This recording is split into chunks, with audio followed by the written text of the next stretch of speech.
Bangunan benteng dan Masjid Indrapuri diperkirakan dibangun pada abad ke-12 Masehi ketika Kerajaan Lamuri. Seperti apa sebenarnya sejarah kemudian perubahan dari bangunan ini sendiri? Saya akan ngobrol-ngobrol, berbincang-bincang bersama arkeolog Balai Pelestarian Cagar Budaya Aceh, Bang Irfan. Assalamualaikum Irfan. Waalaikumsalam warahmatullahi wabarakatuh. Terima kasih Bang. Saya ingin tahu nih Bang, bagaimana sih sebenarnya sejarah dari benteng dan Masjid Indrapuri ini sendiri? Karena penyebutannya ada dua, benteng dan masjid. Itu bagaimana Bang sebenarnya? Baik, pada masa Kerajaan Lamuri itu sendiri berdiri dan eksis, itu masih dalam konteks kepercayaan agama Hindu. Mulanya difungsikan sebagai tempat peribadatan agama Hindu, sebagai kuil. Kemudian ketika itu Kerajaan Lamuri masuk dalam sebuah kerajaan yang beragama Islam, itu kemudian terjadi beberapa perubahan. Selanjutnya ketika abad ke-17, tahun 1603 sampai 1638, masa pemerintahan Sultan Iskandar Muda, kuil Hindu ini kemudian diubah menjadi masjid. Nah, kalau bicara tentang perubahan-perubahan tersebut, seperti apa dan apa yang mempengaruhi akhirnya kemudian bisa berubah menjadi masjid hingga sekarang, Pak Irfan? Nah, kalau untuk konteks masjid itu sendiri, karena pada masa itu Kerajaan Aceh Darussalam merupakan institusi atau kerajaan yang sifatnya sudah beragama, memeluk agama Islam. Jadi ada beberapa struktur bangunan sebelum pra-Islam itu diubah atau difungsikan sebagai bangunan peribadatan atau masjid. Namun yang menariknya di sini ada sebuah dialog antara tradisi lama dengan tradisi yang berkembang saat itu. Jadi masih bisa kita lihat bahwa yang dipertahankan itu arsitektur pra-Islam dikomunikasikan dengan arsitektur Islam.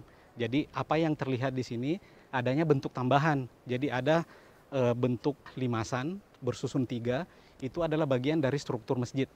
Nah, sedangkan yang struktur lamanya itu merupakan struktur permanen yang terdiri dari 3 undakan.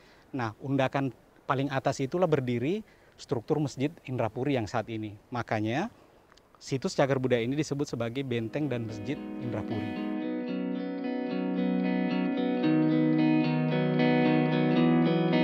Bangunan masjid ini ternyata menyimpan begitu banyak peristiwa penting. Di antaranya, masjid ini pernah dijadikan sebagai tempat dinobatkannya Sultan Aceh terakhir.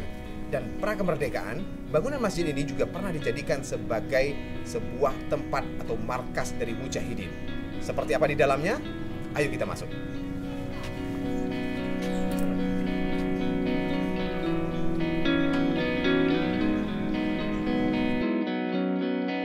Kita lihat secara keseluruhan bentuk arsitektur Islam bisa kita lihat dari bagian atap secara keseluruhan itu berbentuk limasan umpak 3 bersusun 3, dan itu merupakan ciri-ciri arsitektur tradisional dengan mempertimbangkan tentu ada unsur filosofis di situ. Kemudian juga di satu sisi ada bentuk adaptasi terkait dengan iklim tropis. Kita di Aceh ini kan berada dalam lingkungan tropis, otomatis juga memerlukan sirkulasi udara. Jadi sirkulasi udara yang cukup bagus, kemudian juga tetap memperhatikan bentuk-bentuk arsitektur yang sifatnya fungsional. Nah, ada beberapa hal yang sebenarnya menjadi kajian yang menarik di sini. Ketika kita berbicara atau bersuara, itu suara kita terdengar jelas. Iya. Jadi tidak perlu ada tambahan teknologi seperti mikrofon atau megafon.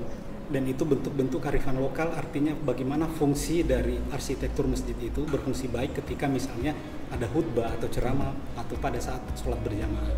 Kemudian juga di dalam masjid ini disokong dengan 36 tiang.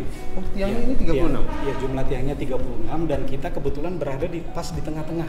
Jadi di sekeliling kita ada 4 tiang soko guru, namanya ada 4 tiang. Itu adalah 4 tiang utama soko gurunya.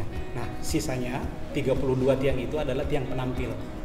Nah, dan kita bisa lihat bentuk tiangnya itu hampir semua lurus ya Pak. Lurus, dan setiap bentuk tiang itu bersegi 8.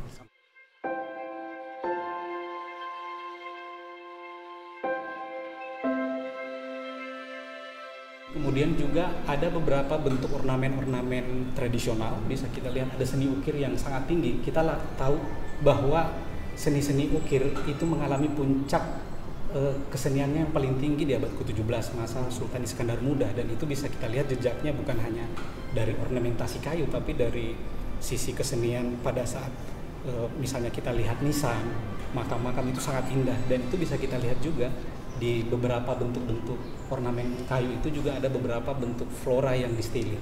Jadi bentuk-bentuk tumbuhan yang distilir. Kemudian juga perangkat atau bagian dari masjid ini bisa kita lihat ada mihrab, juga ada mimbarnya, mihrab dan mimbar. Nah, ini bisa dipastikan mihrab dan mimbar ini dibuat belakangan bersamaan periode pembangunan masjidnya. Oke, Iya. jadi perubahan masjid, Iya. kemudian dibangun Iya. mihrab dan juga mimbar. Iya, betul. Karena ini di sisi utara kita, bagian dari masjid ini ada bangunan menara. Bangunan menara itu satu konteks juga dengan masjid ini. Di situ juga terdapat alat kentungan, jadi alat penanda waktu sholat.